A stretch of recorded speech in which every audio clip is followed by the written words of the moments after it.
It's showtime. We never started that way. That's nice. Yes. Hello. Hello. And who do we have on today, Andy? Today we have David Wilson Johnson.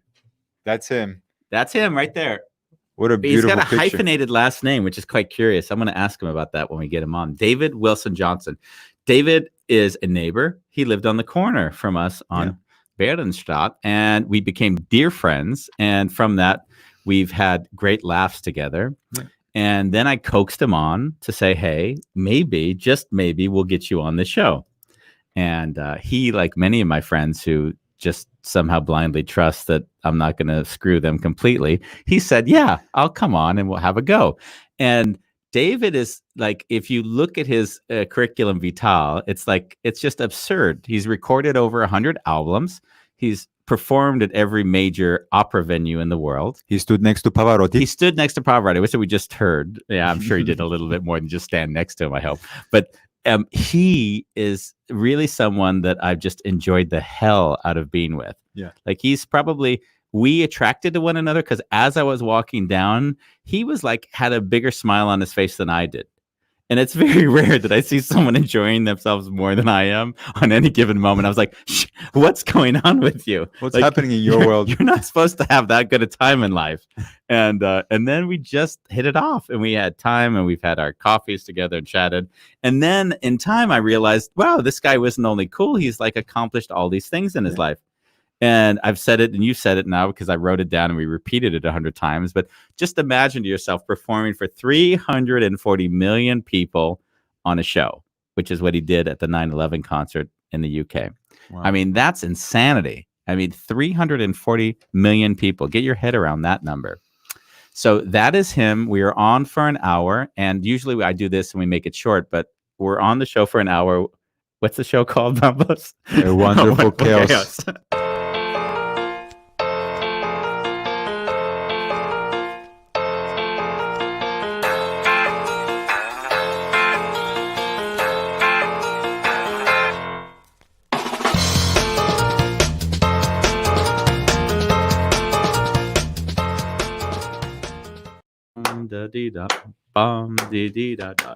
So usually we do the build up after we've done the intro. You were just excited. I was so excited. And I just can't hide it. I'm about to lose control and I think I like it. I'm going to photograph you in this moment. So then I think I've built him up enough. And I think without further ado, we can bring the man, the legend, the myth, David Wilson Johnson, onto A Wonderful Chaos. Good. Hello. Well, what a build-up. How does it feel to be massaged like that? Disappoint you. You know, I'm just an old phony now, really. Yeah. But here we are. Yeah. How does it feel to like be seen through another person's eyes like that? Well, the bullshit gets everywhere, doesn't it? Really, yeah. It really does get you everywhere. You know, I haven't become president of the United States yet, or the UK prime minister, but you know, I don't know. It's what PR does. I remember talking to my agent a long time ago when I suggested that maybe a little bit of PR would be okay to get going in the business. Okay. He said, no, we don't do PR. You know, so I thought, oh, okay, fine. Well, I'll just get on with my job then. And that's what I did. Okay, but so he didn't. So how did you become known then throughout your career? Just by performing, I guess, or? Well, I don't know. It all seemed to sort of work like, well, clockwork, actually. I sort of went through, you know, little boys singing in the choir and gradually started to play the organ at church. And then the organist had a bit of a alcohol problem, so they needed somebody who could stay sober over Christmas Eve. So, you know, I was the guy who could do that, while the conductor was the big flamboyant one, and I just sort of was there to mop up a bit. And that sort of went on, and from there I went to university as a bit of a singer. They gave me some money to sing there. I read French and Italian at university, and then after 3 years there, singing in the choir, playing the organ, I went off to the Royal Academy in London, where they Ja- gave me money for being there. Ja- I did 3 years there, and then left there on a Friday and started work at the Royal Opera House on a Monday. It sort of seemed Really? yeah, it was all a bit weird, Wow. really. But Jumbo, take us, like you started, take us through chronological order. Introduce us to the little boy a little bit. Yes, I want to know the baby David. the baby Jumbo, yeah. Baby Jumbo. Yeah, well, the baby Jumbo lived in a little village in Northamptonshire in England, looking down a beautiful valley with my parents. My dad was a sportsman, teacher, cricketer, footballer. I wasn't any of those things, so I was a great disappointment to him. Yeah. My mum sang with my dad in the church choir. That's where they met. I think I was probably conceived after In the choir church? practice, or yeah, maybe somewhere there around. And yeah, it was just a very, very happy sort of childhood. You know, Dad tried to get me to play cricket on about 3 occasions, and I couldn't catch a ball to save my life. So I think I was just a big disappointment. And so he stuck a piano in front of me, and I seemed to start liking that. So Okay, but sort of did he, when you say a big disappointment, are you kind of like facetiously there, or was it really challenging with your dad when you were a kid? No, it wasn't challenging. Well, No. It wasn't really challenging because he, I know, had a rough time with his father, who hadn't allowed him to go to university when he should have done, and Hitler had a bit of a problem there, and so he got in the way, and so he went into the Royal Air Force. And from what I hear, he spent most of the war in what was then Rhodesia, teaching people to play with airplanes and fly airplanes. I've got some wonderful pictures of him picking up bits of wood which had fallen off tiger moths on various trainee planes, and that's what he did there. So he had a relatively good war, and then came back to England, and he would have gone to university. He should have gone to university, but his dad said, "No way, you've got to go out and earn a living." And he sort of regretted that. So I think he sort of vowed, more or less there and then, that if he had a sprat like me, he'd make sure that I could do all the things that I wanted to do, not get in the way, which is fantastic for a father. I mean, I was going to say, that sounds really beautiful. Well, it was, I think, there was a sort of a hint that maybe cricket could become part of my life. I went and, on a Saturday, he would take me up to the cricket field, and I'd be allowed to be the scorer. Because I could do sums and add up to 6 and various things. So that was quite fun. And I'd help my mum make the sandwiches on the Saturday morning. So, there were 2 cricket teams or 4 cricket teams of sandwiches, which I'd made. And that was, it was a very easy. Dad wanted me to be a lawyer. So Dad was really insistent that I was a lawyer. And like, even when I turned like 35, 40, I've been through my life. He's like, he basically, one of our last dinners together, he said, if you ever want to reconsider your choices in life, I'd be happy to pay for law school. I'm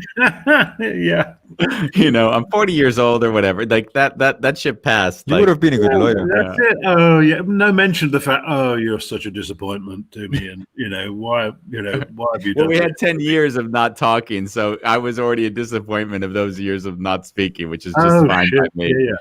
No, well, I can't claim to have any years of disappointment with my dad. My mother was a bit of a nightmare, but women. Yeah. Well, yeah. I said that on the podcast. Jesus, I'm in trouble. That's it. I'm screwed. That's it. It's all recorded and live after this. Jumbo, do you remember that moment when you first sang? Like how that felt in your body? Like yesterday on my podcast, I was feeling a bit choked up, and I was like, "Oh, I need to move, or I need to like sing," and I sang during my podcast. Was it really bad? Yeah, I actually threw up, and it was a recording of A Christmas Carol when I was singing with the church choir, and this sort of, it sort of went on, and it was a live thing straight onto shellac, I suppose, or whatever it was. I don't know in those days. And I sang the little verse. Sorry, I've even got the same frog in my throat now. And there's one little note, and I didn't really. And then I suddenly went, and that was that. How old were you at this captured moment? beautifully on Vinyl. Vinyl, but yeah, it wasn't even vinyl those days. It was very heavy. It was like- But how old are you at that moment? 11 maybe. Wow. Wow, Yeah. 11 years old. So you came out, and that was your first performance. You threw up. Yeah, that's it. I've been throwing him out, throwing up ever since. You still get. Well, not now that I'm an old crone and packed up, but there were times when I felt as if I wanted to do that. But being a performer is actually not wanting to throw up. You've got to find something to do instead. Use the nerves to Channel. get you through it. Work on it. Mm. I'm really amazed though, because I do have quite a few singers in my life, Mhm. and like let's say that you made it big. Like a lot of artists out there are really struggling, and you kind of hit the jackpot, and you got the great concerts, and you got the name. So, Well, like, Yeah, but I wouldn't sort of say it was I hit it big. And colleagues wouldn't say I've hit it big. I've just been around a long time, and I happen to be in the right place at the right time. I think people get sick. I was lucky that I could read music pretty fast, so I got called in. Somebody'd fall off the stage at Covent Garden and break a leg, and I'd get a note sort of pushed under the door or a phone call that night. Can you come in and record something tomorrow? Yeah. And I turned up, and I didn't totally screw up. And by that stage, I'd got absolutely bugger all to lose. They needed somebody to stand up and do something. I rather quickly, I got a reputation for being able to make sense of some of the most ridiculous modern scores that people were writing, or had just written. Sometimes they hadn't even been written, and they were still sort of hot off the press. Okay, so that was kind of what you would say your sweet spot was. Yeah. I suppose that was the way that I sort of got into contemporary music. Certainly, they would, and it helped that when I was at the Royal Academy, one of my contemporaries was a young squirt called Simon Rattle, who's now the big boss, or was the big boss of the Berlin Phil, and who's now at the London Symphony Orchestra. And Simon and I have remained friends for since he played for my singing lessons in London. Yeah, because I have a hard time stomaching more recent operas. Like recent operas for me are painful to listen to often. Oh, so, you're right. Quite a lot of them are, and quite a lot of them grow on you. Quite a lot of them don't. Yes. And I have to go to like there's one opera called Dr. Atomic. Oh, and yeah. it's about the atomic bomb and the creation of it, and like it's sung, and the lyrics seems for me they're hard to stomach because they're so parochial. In my word of parochial, right? That would be the way I would. I quite agree. That's John Adams, and I did his Nixon in China, and hated it every time I've done it.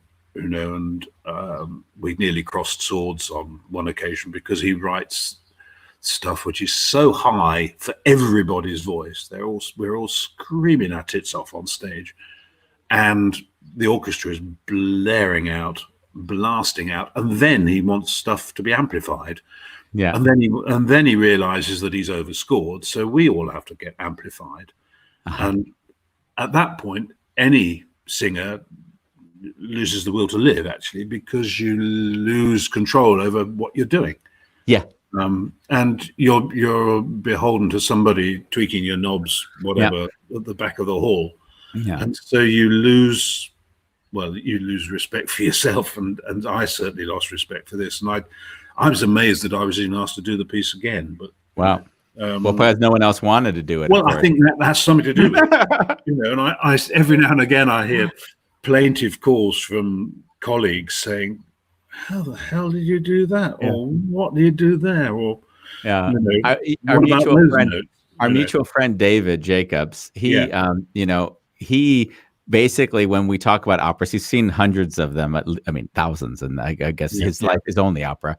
And he said to me, Andy, I think it was Wagner. He says Wagner hated singers, and maybe it was not Wagner, it was somebody else. But no, that sounds like he tortured them by giving them the hardest librettos to sing, and then torturing them for hours on end. That was his. But then he built a theatre when he stuck the orchestra under the pit, so they at least stood a chance of being heard. Whereas now, with certain conductors who should be nameless, you don't stand a hope in hell of ever being heard over a full orchestra, because all the fiddlers and all the players want to be heard.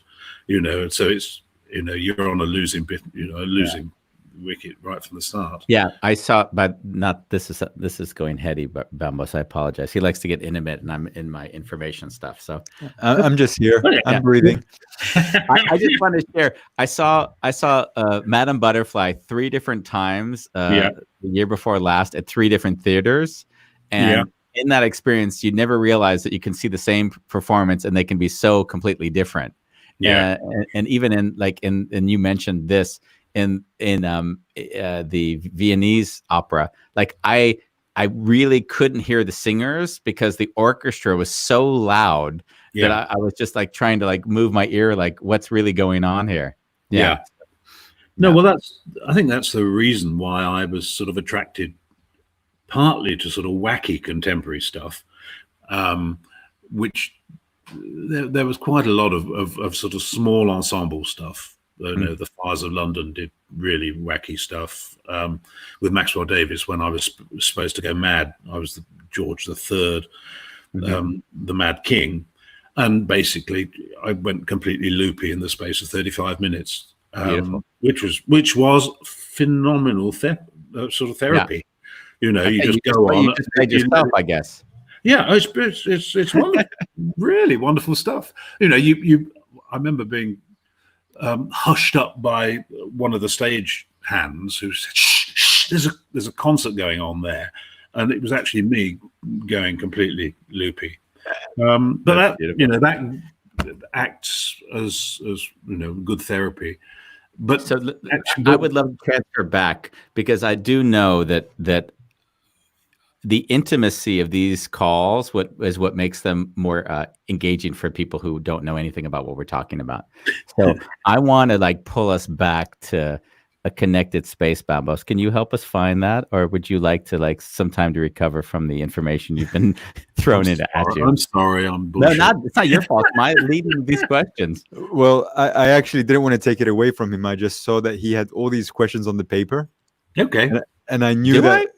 Well, you were making notes, and I was thinking, oh, he's excited.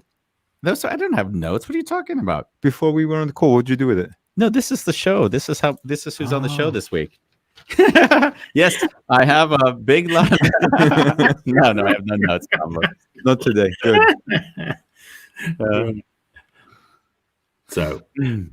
Actually, I don't have anything for you right now. That's good. Okay. Well, when you when is the moment you realized that and I'm assuming that you love music and it wasn't just a job. Was there a moment in your life when you're like, this is what I'm going to do there, spend the rest of my life doing? Was there that moment for you? Yeah, I think there was actually. It was when I was still in Cambridge, and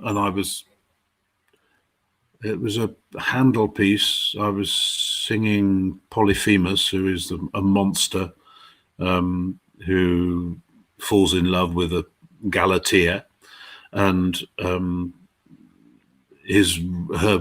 my rival was a cute tenor, Acis, and it just seemed to work You know, the storyline, the musicians were great. It was a But what did nice you feel? What venue. was the feeling like for you? Give me like a sense of It, what that moment was. it was the feeling the morning after.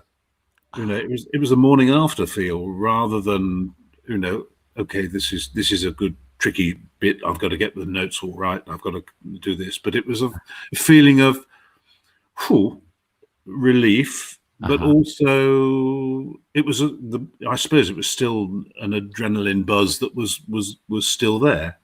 And I thought, oh, this is okay. I'm on my way. That's Whatever my beautiful. way was, I'd no idea at that stage.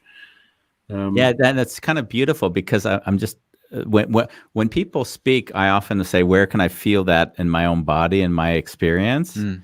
And I'm like, "Yeah, like in life, I don't even know if I'm excited in the moment. It's sort of like after it's done, and I look back and I'm like, yeah, that was incredible. Like it's almost like in the moment you're so in it that you don't even have a chance to Yeah, and that's one of the things I think about being a performer. If you're having a big emotional wank, you Yeah, know, you're useless to any public, really. You know, they're the people who've got to get the emotional high. It's up to you to stay not necessarily in control, but at least aware that things could go horribly pear-shaped if you hmm go over the top. Um, you know, it's proportion. You know, it's yeah, a matter of how much emotional involvement you're allowed to do. You know, now I listen to stuff and I blub like a 3-year-old. You know, things really I find terribly touching. You know, maybe it's, you know, but there's always been something that will sort of touch me, you know, deeply, and I never quite know why or what it yeah. is. But you know, I can be sitting in a concert hall and think, oh, for God's sake, shut up, woman! You know, don't do that. Oh God, you know. And then I think, oh heavens, oh, there's this wonderful bit coming. Oh God, yes. And then I can be completely away with it. But We have a question that just came in from Magda, mm, who's a dear listener or watcher. yeah. Do you experience acting the characters? How do you experience acting characters while singing? Oh, I try to be me, I think. Having, you know, experienced, I don't know, whatever I've experienced, I don't want to be Mm. someone I can't be Yeah, in public. I want to be able to express hopefully what's in the text, hopefully yeah, what's in the scenario, in the libretto, in the music, because mhm, you know, by the time I get to sing something, so many people have had a go at it. You know, the poet's yeah. written the libretto, the composer's written the notes, somebody else has probably written the orchestration. You know, the But director has got in the way, and so yeah, somehow, what if the character's evil? Like I don't experience you as an evil person. So where do you have to go to be able to sing and pull from that inside of yourself? oh, I think I can be pretty evil, actually. I was about to say. But I mean, I don't know you that way, so let's just say, No, no, but I think there are moments because you can be devastatingly evil if you do it with a smile on your face. You oh, know, Mm. okay, that's much more. No, Iago in you know Otello. You know, yeah, there is there's all sorts of horrible things that you can do. There's always subtext as well because I yeah, remember doing a piece by Peter Maxwell Davies called "The Lighthouse," which was a fantastic piece. Um, I remember he showed me the libretto when he hadn't actually written the music at all. He just said, "Look, this is the story. I want you to be in this," and I couldn't put it down. wow, I remember sitting on the lawn at Dartington in Devon on a summer course, and in the sun I just read the whole thing, thinking this is an amazing story yeah, about 3 lighthouse keepers who disappeared. But before they disappeared, there was obviously some sort of rumpus between the 3 of them, and Max then came up with this amazing story, amazing opera, which I went and did in Edinburgh Festival. And I remember we had a wonderful director whose every second word was F or B or all sorts of expletives, but on the text, on the surface, there'd be some, I'd be singing a hymn, but the subtext, there would be several layers of that, which would be so obscene and so evil that you can't, they are so close, these things, evil and, holy whatevers. And that worked fantastically well. And do you feel as if you're acting when you sing? Like, do you actually, or do you feel like you're singing and then it's just you're singing through the words?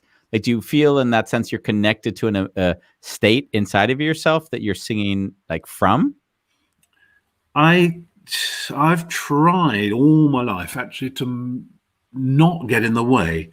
I've had a couple of really good teachers who've always tried to give me a free voice, which means that I don't do all the artsy-fartsy stuff that a lot of singers learn, because they then spend the rest of their life unlearning it because it gets in the way, and that's why I loathed opera for quite a long time, even when I was doing it. It was putting people off, and that's a, it's more than a dereliction of duty. If you're a singer, you've got to win people over. You can't, piss them off all the time. So if you can somehow sort of keep it going, with a text, or you can do various movements which will halt an audience or will halt somebody on stage, just an energized intake of breath, or something which you can learn, and it works in a dinner party as well. You can shut people up by not saying anything, or you can, if you want to get a seat on a bus, you can work on it. That's good. That's I don't know whether that's acting or whether that's being an evil old bugger. I've got more questions, but I always like to leave open the time, the spaciousness for questions to emerge. In fact, I got an email yesterday from somebody who watches the show regularly, and they said, "You know what I really like about your show is these quiet pauses you take to reflect on what's going on." Take a deep breath in. Yeah, it always works. Jumbo, has there been a piece that you've performed and it touched you in such a place where like you could cry for days, or like it impacted you in a way that you were surprised?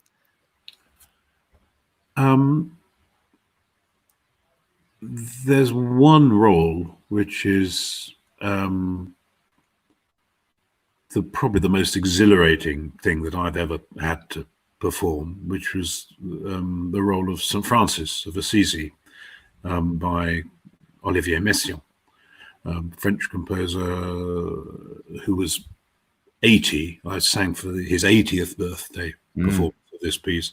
It's also the longest baritone role ever written. The opera goes on for 5 hours. The baritone's actually singing 3 hours, 20 minutes or something. So it's a huge venture, and I suppose I took 2.5 years to work up to it, working out at the gym and making sure that I was there. And then, the day before, I remember I got a migraine, and I thought, oh Jesus, that's just what I need. And it was live on the radio, live BBC, live TV. Messiaen was there, and the feeling was, oh, okay, well, I've got to do this now. There was no It was, I was a practitioner rather than an artist. I was an artisan rather. I just got to get the nuts and bolts right and leave it to the audience to take on board what was going on. And there again, it was the morning after. It wasn't just the relief of not having conked out with a migraine halfway through Act 3, but the fact that people were still talking about it 10 years later. And then we did it again, and I did it much better the second, third, fourth, and fifth time. We'd done it in various places, but it was the actual first performance was very funny in that Saint-François was he was dying, and it was a big death scene, and I was dying on stage, and the idea was that I would collapse on a sort of a bed, and then somebody pull a lever and the stage would open and I'd fall through the stage and land on another bed under it and be transformed into a pigeon. Well, a dove. It was a white dove, which had been trained to come out of this hole in the stage and fly around the Royal Albert Festival Hall, and eventually go and perch on a huge crucifix, which was then going to be coloured in beautiful Technicolor. This was fine. The bird had been trained. He'd had packets of bird seed placed at various points around the Royal Festival Hall. But the stage hadn't quite been finished for the dress rehearsal, so nobody really knew what was going on. And then come the show, I died, sang my last, collapsed on the floor. The trapdoor opened, and I fell through, nearly killing the bird and the bird's owner. So this poor fowl was a bit hysterical, a bit traumatized by the thing. He managed finally to climb out of the hole on the stage, did 2 little hops forwards, turned around and went back down his hole. End of opera. This glorious scene, this huge C major crashing in the biggest orchestra ever written, and the final shot should have been of this crucifix and the whole thing. And in fact, it was the cameraman with a fit of the giggles shaking because this frigging bird had disappeared back to its maker. It's kids and animals, but it was still a great finish. I think Messiaen. I often find that when there's things like this that happen, no one necessarily knows what it was supposed to be, so it's not a problem anyways. Well, I think the bird probably knew that he'd screwed up. Actually,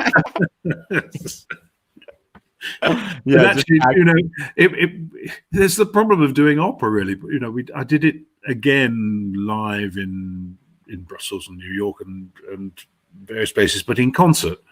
And the music works so much better without all the staging stuff. Oh yeah, that was the thing. And they were the big moments, actually, make it very exciting.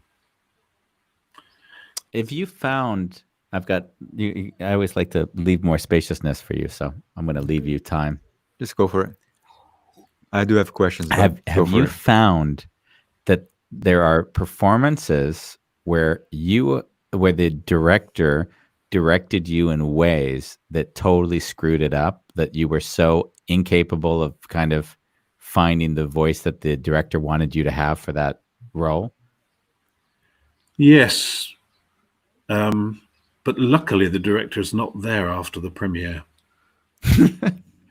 So you can actually sort it all out. You can try, I remember doing a Così fan tutte at Covent Garden, which was, poor old Mozart didn't get a look in.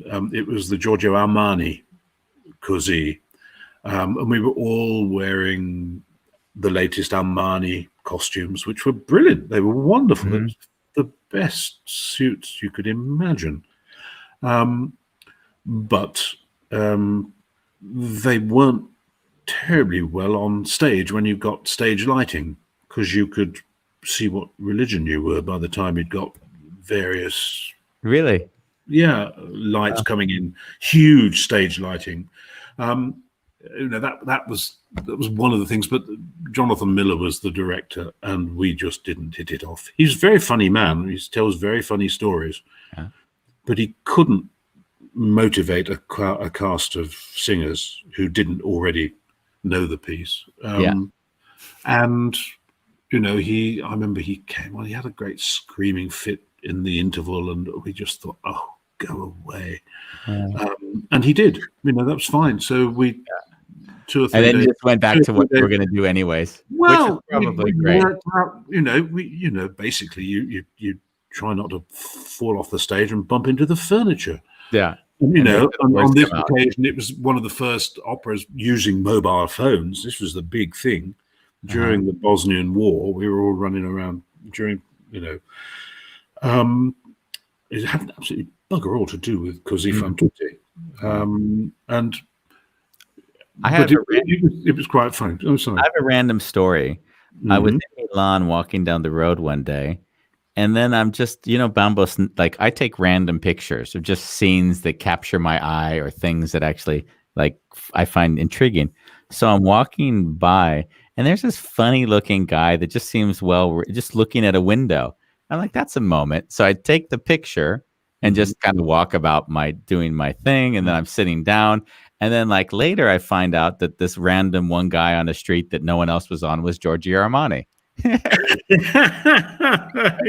But I mean, I had no clue that it wasn't shooting Giorgio. I was just shooting this random white-haired guy that seemed a little bit like he had some taste looking at the show window, It was very funny. Oh, that was great. Yeah. Well, the problem with this particular production was that we were, it was revived about 3 years later. And of course, by that stage, it was old hat. When we were doing it, the costumes were hot off the press. And, people, we felt as if we were on a catwalk, basically. So people came. And the minute we walked off stage, the Armani police were there to rip the clothes off us. Of course. And lock them up before, so we'd be shivering in the wings, semi-naked, and then they'd take the stuff away and bring it back to us just before we came on to do the next show. Wow. But of course, when it was revived 3 years later, I think the sponsors had fallen out, or Armani had decided that it wasn't really worth it, and so he didn't offer to bring his latest things. So they all went out to Marks and Spencer's and bought. You're killing it now. You're killing it. What they should have spent on one Armani suit. Yeah. They offered it to me for £6,000 or something ridiculous. Wow. For that amount, they kitted out the entire cast. Of course. From Marks and Spencer's. Yeah. And by the way, we have Joe Pressimone who's written, and Joe is going to be coming on in a week from now. She's watching now to make sure that she knows what she's coming to. That's basically what she's here for. Okay. And Joe is her show, by the way, is I Sing in Public. So that's her show because don't do it. But she's great. She's going to have to write me her favorite because she always, there's one composer and she's going to write it now. Who composed? She's going to write it, I know, in a second to remind me. But my question is, how much does a venue impact your performance? Oh, a huge amount. It's the acoustic, but it's also the audience response. It's what you feel like, and there's things that sort of come out at you.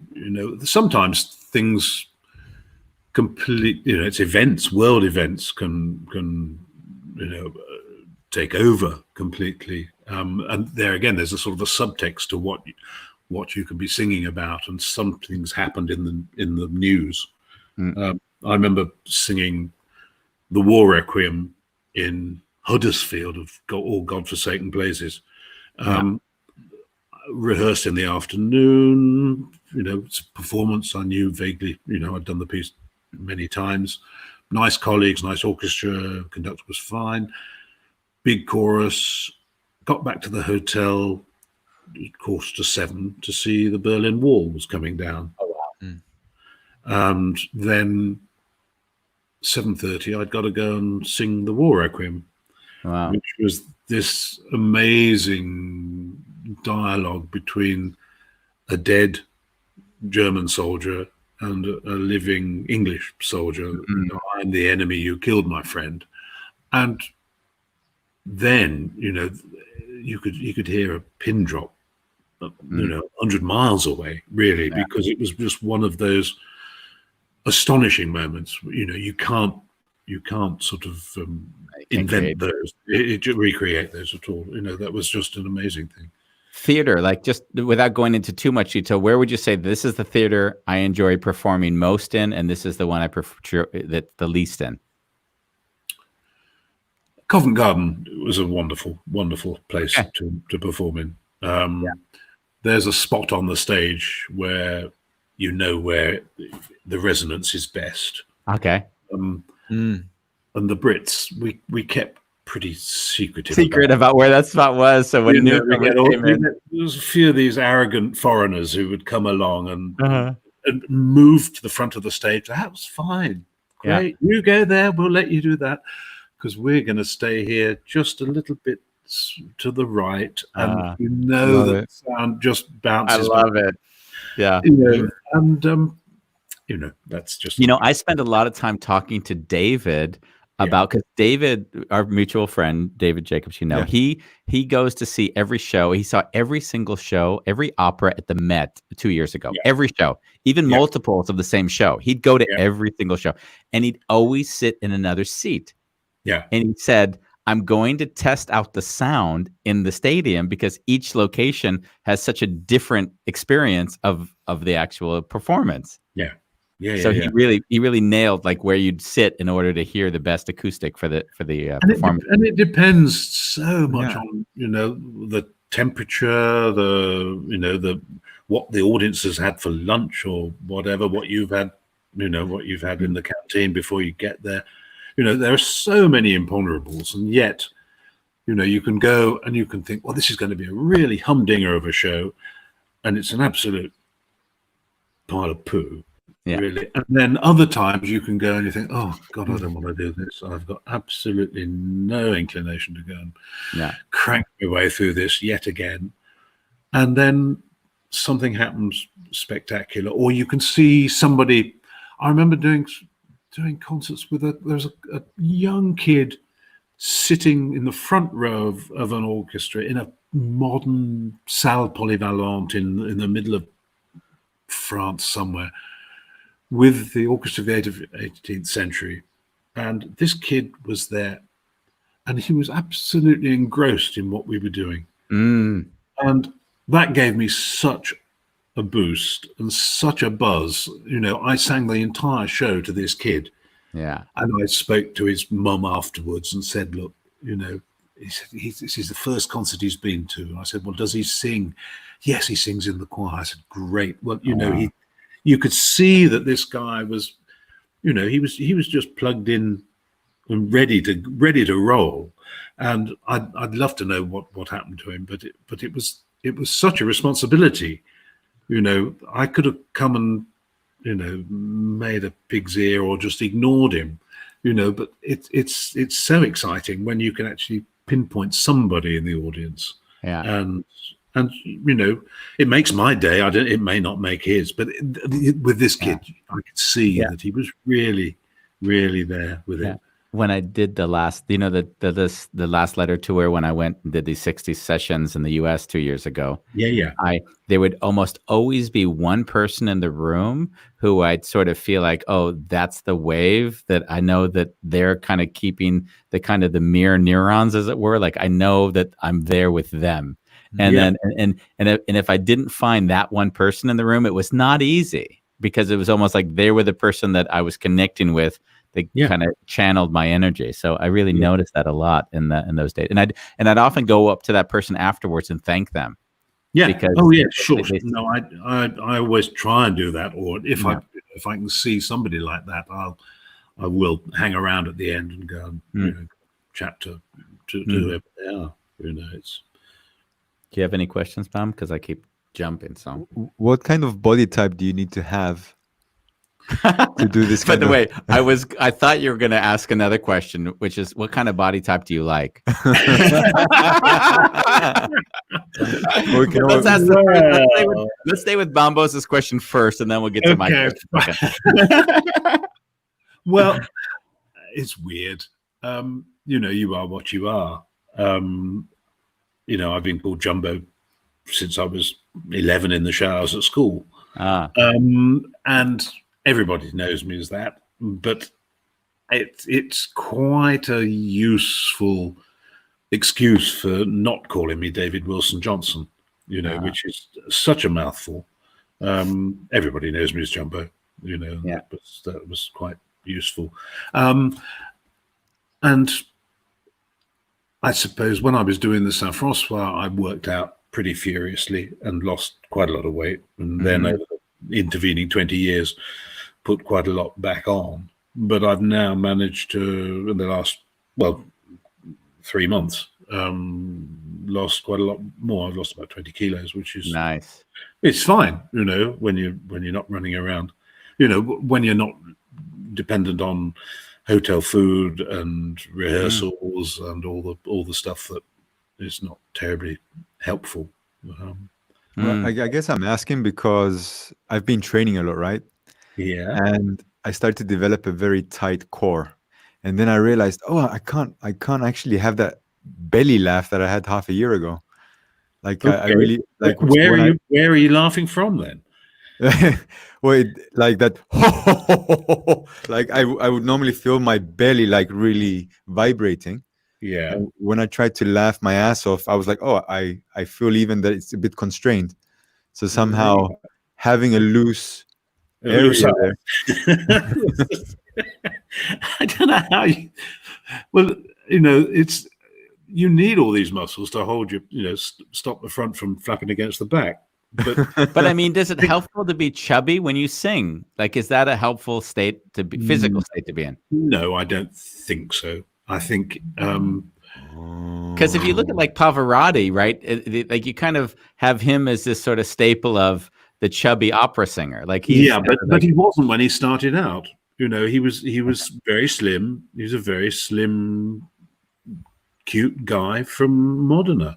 And he was a peasant boy, really, and that was why some of his best roles were when he was a peasant boy. He became a monster because the business made him a monster, really. And people, took him seriously. He had little foibles, and it became monstrous towards the end. He needed flattery. He needed presence. Let's go back to you. Let's do Parrot another time. Like when you sing, it almost feels like you're massaging your internal world a little bit. Like when Andy said before, like, oh, this guy's happier than me, like has a bigger smile than me. So would you correlate that as from the singing, you really like vibrate and relax your organs and release? I think if you, it's tricky actually, because musically, it's always more important to me. I suppose because I've developed my sensitivity musically more than I have physically. It's been if my brain is fresh, my voice will be fresh. If my body's tight, it's going to be not a very nice noise for anybody, and it's not a particularly good, not a very good experience for anybody. So, in a way, you've got to get rid of all those layers of stress. I remember I got into terrible trouble. Almost terrible trouble actually, when I was running the kids' choir in Amsterdam, because I got these wonderful kids who had come with strange ideas about what it was to be a singer, and and they it's tricky, and they do this, and they have to. And I thought the best exercise is to say "piss off," And I had a choir of kids going "piss off, Piss off. Piss off. because you use the P here, Piss off. And you're using all this, and then to compound it, you can go "fuck you," and you get that going. You've got "piss off, fuck you." You're using all the muscles.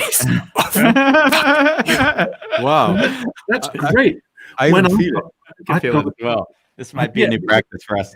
Well, yes, it'll really sort out your back. But it's a bit of a problem when you've got parents listening to the rehearsal. You've got Yes, quite it would 13 kids, but it works, So that it's sort of blowing all the excess tension out of the way, so that you can just do it and be fresh.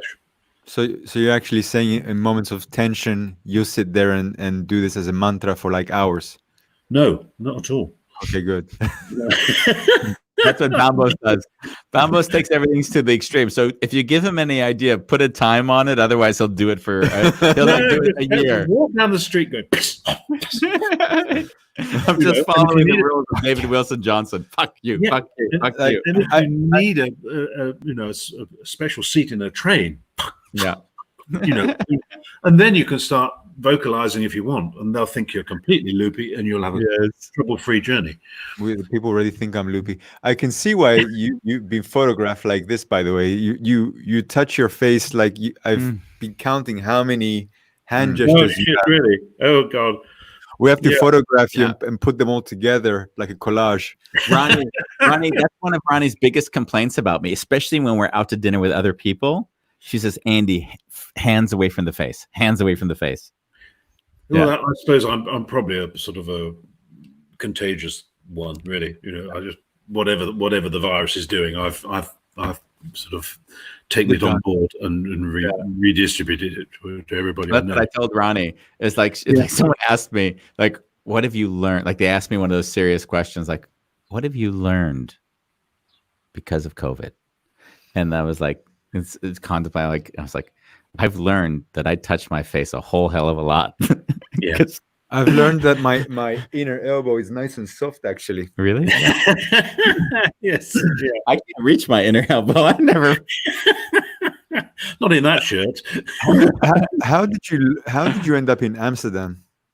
I'm hoping that you're going to talk about love now. Tell us about your love. Well, no, not really.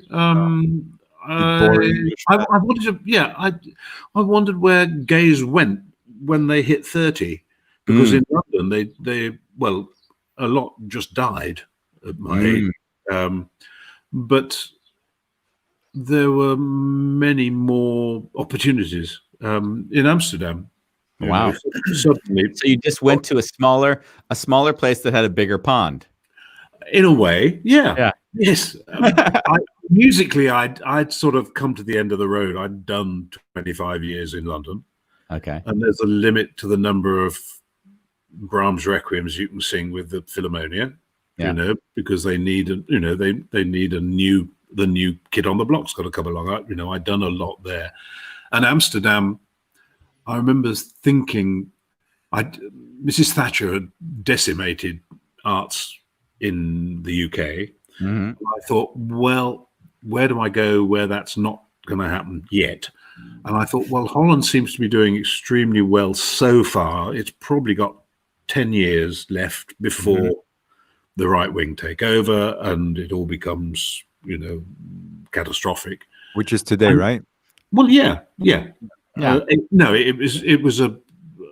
suppose it was 20 years ago when I came to Amsterdam, and I got a good 12 years. And then all the orchestras started to have to amalgamate. Things became insular rather than international. That was what I loved about Amsterdam, because it was the gateway to the world, really. North and south, east meets west.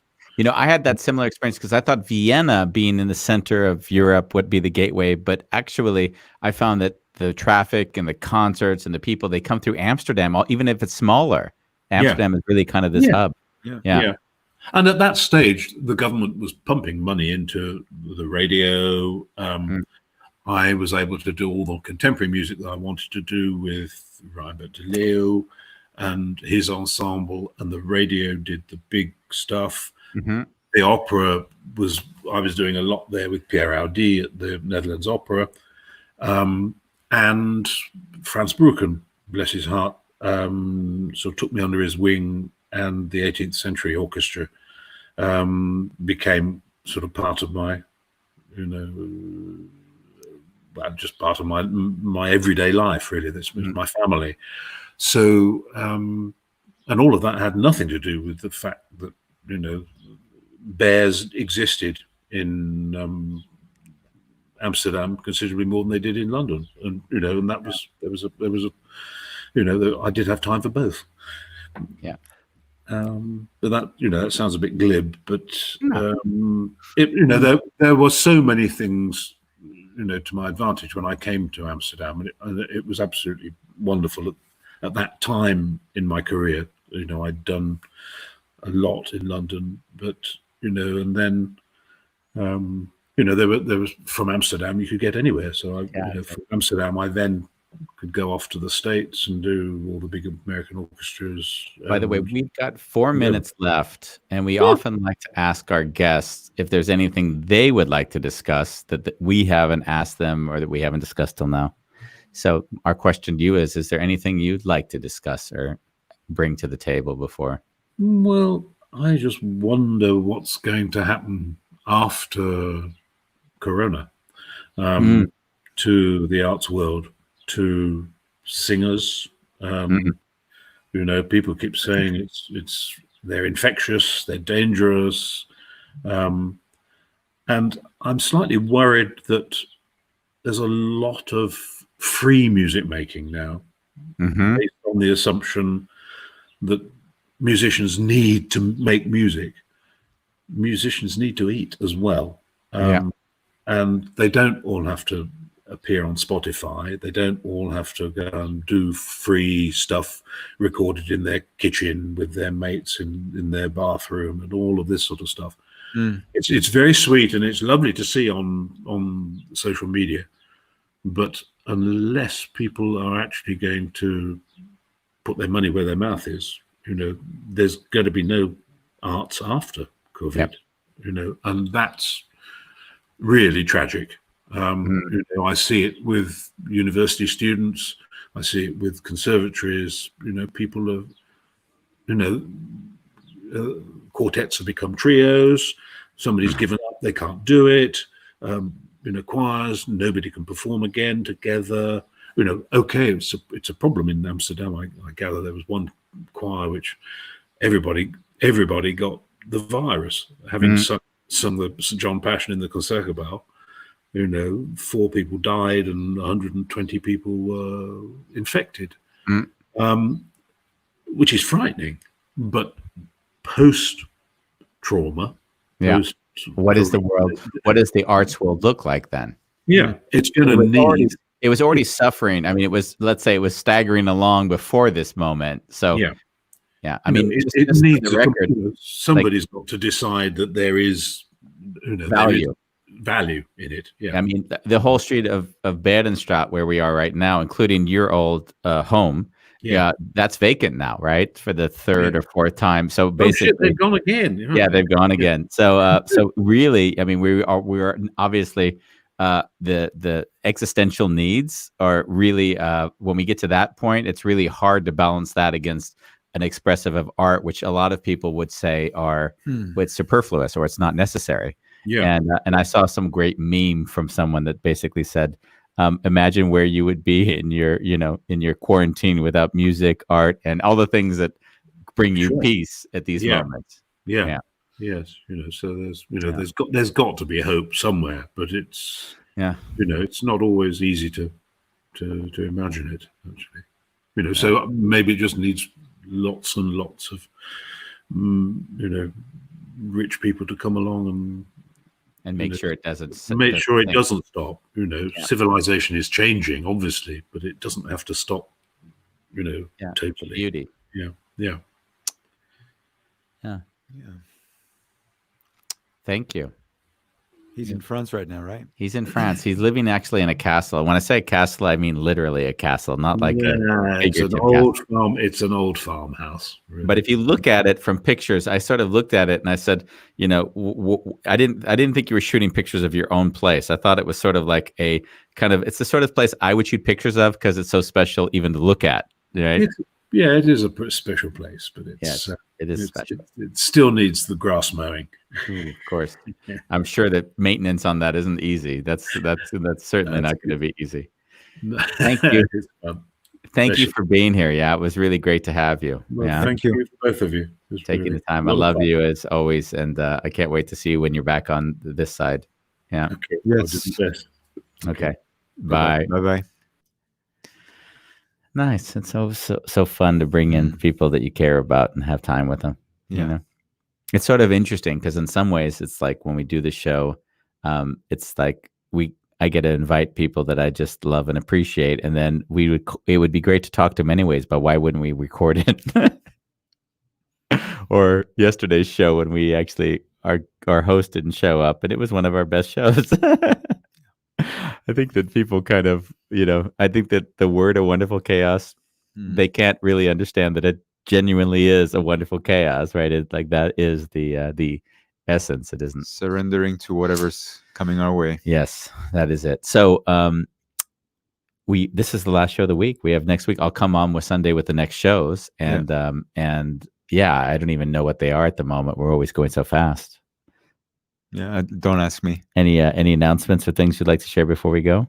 Have a great weekend. It's weekend, guys. Oh, it's weekend. Yeah. God forbid we should forget that. And keep social distancing. Yeah. I see people not taking care. No. Thank you. Stay safe. Bye.